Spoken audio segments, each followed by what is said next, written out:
भारत में आजकल अधिकांश लोग वशीकरण कर रहे हैं। बहुत से लोग तो सीख रहे हैं वशीकरण। जो लोग खुद से वशीकरण करते हैं, नहीं तो दूसरों से करवाते हैं। कोई अपने पति के ऊपर, कोई अपनी पत्नी के ऊपर, कोई अन्य लोगों के ऊपर भी कराते हैं। जो जिससे क्या है, वो उसके गुलाम जैसा रहे, इसलिए वशीकरण कराते हैं। कोई अपने कार्य करवाने के लिए करवाता है। अलग अलग कारण के द्वारा लोग वशीकरण करते हैं। तो अगर कोई व्यक्ति अगर वशीकरण करता है या करवाता है, उसके साथ क्या होता है, तो इसका वर्णन अगर आप स्कंद पुराण पढ़ेंगे, उस स्कंद पुराण में वैष्णव खंड है। और उसी वैष्णव खंड के अंदर वैशाख मास का एक महात्मा है। और उसी वैशाख मास का महात्मा के अंदर आपको चैप्टर 143 मिलेगा, जहां पर 3 चीजों के बारे में बताया गया है। उसी चैप्टर में पहला एकादशी महात्म्य के बारे में बताया गया है। दूसरा, कोई व्यक्ति वशीकरण करता है या करवाता है, उसके साथ क्या होता है। तीसरा, वैशाख मास का जो महात्मा है उसके बारे में बताया गया। तो इस तीनों के बारे में जो है उस चैप्टर में बता दिया गया। तो यहाँ पे सूत जी जो है यहाँ पे सूत जी जो है कथा सुनाते हैं। सूत जी कौन है? व्यासदेव के जितने भी जो शिष्य बने, उन्हें सूत भी कहा जाता है। तो उन्हीं में से एक जो है सूत जी जो है, राजा को कथा सुना रहे हैं। कहते हैं कि हे राजन, एकादशी के दिन जागरण अगर कोई व्यक्ति करता है तो उसका जीवन जो है मुक्त हो जाता है। फिर आगे कहते हैं, हे राजन, द्वादशी के दिन तुलसी के पत्र के साथ अगर कोई भगवान विष्णु के पूजा करते हैं, तो हे राजन, उसके कुल का जो है उद्धार निश्चित ही हो जाता है और वो व्यक्ति वैकुंठ लोक में प्रवेश करता है। फिर कहते हैं, एकादशी, द्वादशी और त्रयोदशी में सायंकाल में अगर भगवान को कोई भोग अर्पण करता है और उसके पाप जो है शीघ्र ही कम होने लगते हैं। अब एकादशी महात्मा का वर्णन होने के बाद राजन को कहते हैं कि हे राजन, कोई व्यक्ति अगर किसी को वशीकरण करता है या करवाता है, उसके बारे में मैं आपको अभी कथा सुनाता हूं। पूर्व काल में एक ब्राह्मण थे जिसका नाम देवव्रत था। उस देवव्रत की एक कन्या थी, बड़ी ही सुंदर दिखती थी, जिसका नाम मालिनी था। मालिनी का जो विवाह है एक सत्यशील व्यक्ति से करा देते हैं, जो कि बड़ा ही बुद्धिमान था। देवव्रत ने उन दोनों का विवाह करा दिया। और विवाह के बाद ही कुछ समय के बाद जो मालिनी जो है, ये बड़ी सुंदर थी, कुमार्ग में चलने लगी। अर्थात मालिनी जो है यहाँ वहां अलग अलग किसी के घर में, कभी किसी के घर में जाके रहने लगी और अपने पति का उपयोग केवल आभूषण के लिए ही उपयोग में लेके आती थी। अपने पति से अलग अलग प्रकार के जो आभूषण है वो उसका जो है डिमांड करती रहती थी कि मुझे ये आभूषण चाहिए, वो आभूषण चाहिए। और जैसे ही पति चले जाते थे, अपने घर में काम कराने के लिए अलग अलग पुरुषों को अपने घर पे बुलाती थी और उनसे अपने घर का सारा काम करवाती थी। अलग अलग प्रकार से अलग अलग दिन अलग अलग लोग उसे घर में रहते थे और पति के समझाने के बावजूद भी वो उसकी जो बात है वो नहीं मानती थी और पति की आज्ञा का पालन नहीं करती थी और अपना ही कुमार्ग में वो चल रही थी। और कुछ क्षणों के बाद, कुछ दिनों या कुछ मास के बाद, उसके शरीर में उनके कर्म के कारण, उसके जो दोष थे उसके कारण उसके अंगों में जो है कीड़े पड़ गए। और उन कीड़ों से उसकी जो नाक, जो जीवा और उसके कान जो है वो कीड़ों से सेरे जो है खड्डे करने लग गए। और उसकी उंगलियां और ये जो हाथ है उसमें हड्डियां दिखने लग गई। और उसी पीड़ा से वो व्याकुल होते हुए अपने अंत तक उसी कीड़ों के साथ वो अपना जीवन व्यापन करने लगी और अंत में यमराज जी जो है उसे ले जाते हैं। नरक की यात्रा करते हुए 1,50,000 वर्षों तक वो तांबे के भांडे में रखकर जलाई गई।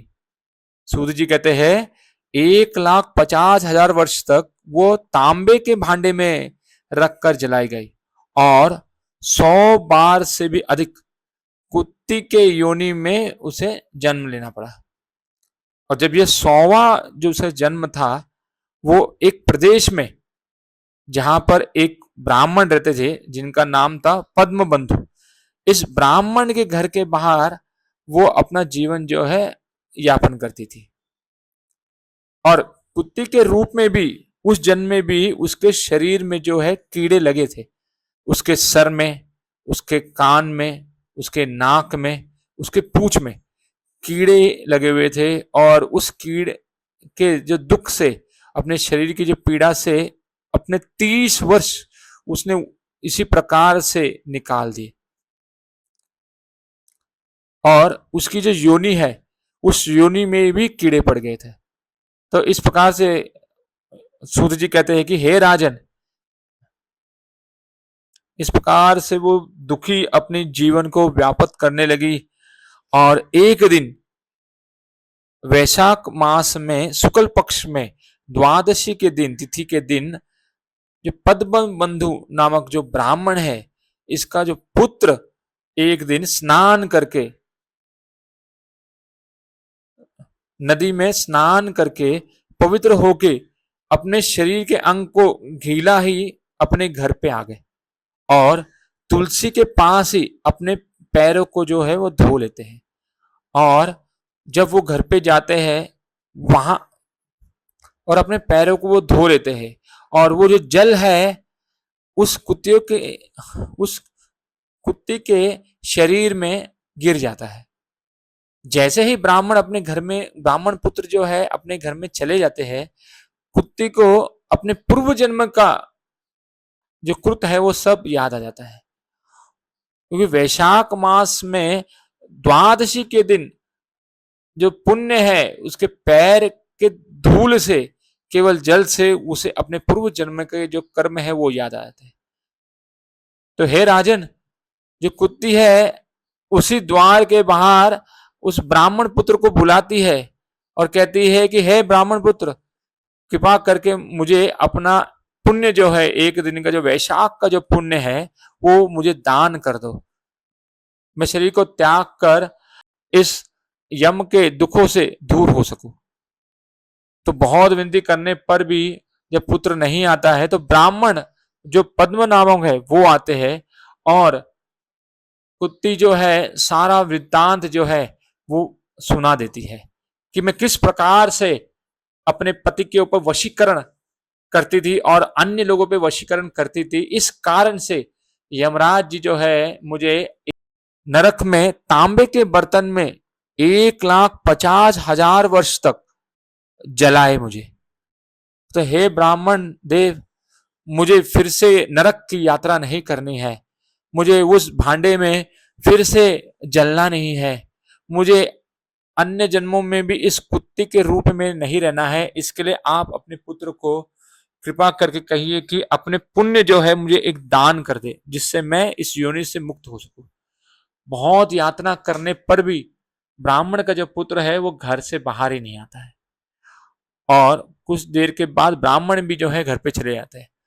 बहुत देर याचना करने पर ब्राह्मण का हृदय जो है वो पिघल जाता है और ब्राह्मण जो है बाहर आते हैं और बाहर आके उस कुत्ते को अपने एक दिन का जो पुण्य है, वैशाख मास में स्नान, अपनी तपस्या जो वो करते हैं, वो एक या कुछ दिन का जो पुण्य है वो उस कुत्ते को दान कर देते हैं। द्वादशी का जो पुण्य है वो दान कर देते हैं। शास्त्र तो कहता है दान नहीं करना चाहिए। तपस्या, ज्ञान और कार्तिक मास या वैशाख मास, ऐसा अलग अलग मास में जो पुण्य कमाते हैं वो कभी जीवन में दान नहीं करना चाहिए, लेकिन विशेष कारण से दान कर सकते हैं आप। तो यहाँ पर सूत जी कहते हैं कि ब्राह्मण ने उस कुत्ते के ऊपर अपना पुण्य जो है दान कर देते। जो ही वो दान करते हैं, शरीर, कुत्ती जो है अपने शरीर को त्याग देती है और त्याग कर ही एक सुंदर देवी के रूप में प्रकट हो जाती है और ब्राह्मण को नमन करती है, हाथ जोड़ के नमन करती है और धन्यवाद करके उस पुण्य को लेकर वो दूसरे लोक में चले जाती है, ऊपर के लोक में। तो यहाँ पर 3 चीजों का वर्णन आया है। पहला, एकादशी करना चाहिए, और एकादशी में जागरण अगर आप कर सके तो बहुत ही पुण्य का बात है। दूसरा, केवल द्वादशी में ही भगवान के तुलसी से पूजा क्यों करें? अगर केवल द्वादशी में अगर तुलसी से अगर पूजा करने से वैकुंठ की प्राप्ति हो सकता है, तो अन्य दिन में भी आप भगवान को तुलसी दल से भगवान को संतुष्ट कर सकते हैं। तीसरा, केवल एकादशी, द्वादशी और त्रयोदशी में ही क्यों भगवान को भोग देना है? आप प्रत्येक दिन अगर भगवान को भोग दे तो आपके कर्म जो है, वो पाप जो है धीरे धीरे ऑटोमेटिक कम हो जाएंगे। और वशीकरण क्यों करना है? अगर वशीकरण करने से आपका क्या होगा, यहाँ पर वो बताती है खुद। जो स्त्री थी वो खुद अपने जीवन का जो है वृत्तांत वो बताती है कि मैं किस प्रकार से पाप भोग रही थी, और अंत में अपने पुण्य को दान कभी करना नहीं चाहिए, लेकिन विशेष कारण से ही, बहुत ही विशेष अगर हो, कोई ऑप्शन ना हो तो ही उसे दान कर सकते हैं। तो वैशाख मास में भी जब 4 मास होता है तो उसमें वैशाख मास पे आता है, तो उस वैशाख मास में भी आप पुण्य जो है अर्जित कर सकते हैं, और उस अर्जित पुण्य से जो है अपने जीवन को और दूसरे के जीवन का भी उद्धार कर सकते हैं। वैशाख मास की जय। एकादशी महात्मा की जय। अनंत कोटि वैष्णव वृंद की जय। निताय गौर प्रेमानंदे। हरि हरि बोल।